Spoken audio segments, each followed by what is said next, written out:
ഏത് സന്ദർഭത്തിലും ഒരു നെഗറ്റീവ് തോട്ട് മാത്രമുള്ള കുറേ ആൾക്കാർ നമ്മുടെ സമൂഹത്തിലുണ്ട്.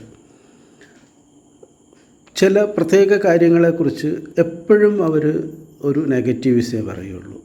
എന്നാൽ ചില നെഗറ്റീവുകളെക്കുറിച്ച് അവരൊരിക്കലും മിണ്ടാറില്ല.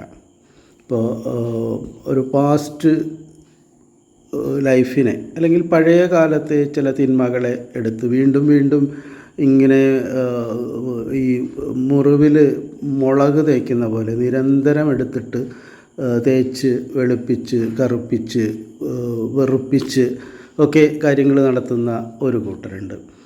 അതുപോലെ തന്നെ ചില പ്രത്യേക കാര്യങ്ങളെക്കുറിച്ച് എപ്പോഴും നെഗറ്റീവ് മാത്രം പറയുക. മോഡി എന്ന പേര് കേട്ടാൽ പിന്നെ അവരുടെ വായിൽ നെഗറ്റീവേ വരുള്ളൂ.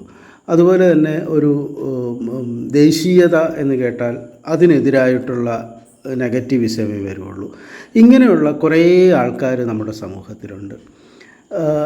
എന്തിനാണ് അവർ ഈ നെഗറ്റിവിസം പറയുന്നതെന്ന് പലപ്പോഴും ഞാൻ ചിന്തിച്ച് നോക്കാറുണ്ട്. അതിനൊരർത്ഥം അല്ലെങ്കിൽ അതിനൊരു ഉത്തരം എനിക്ക് ലഭിക്കുന്നില്ല എന്നുള്ളതാണ് ഒരു സത്യം. എന്തിനാണ് നമ്മൾ നെഗറ്റീവ് ആകുന്നത്?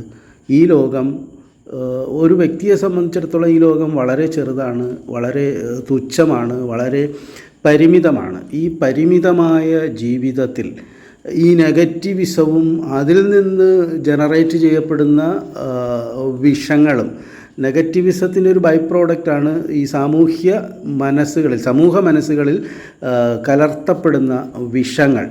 അപ്പോൾ ഈ വിഷങ്ങൾ കലർത്തി സമൂഹത്തെ എപ്പോഴും മലീമസമാക്കി അതിലൊരു ആനന്ദം കണ്ടെത്തി അതാണ് പുരോഗമനമെന്ന് ചിന്തിക്കുന്ന കുറേ ആൾക്കാരുണ്ട്.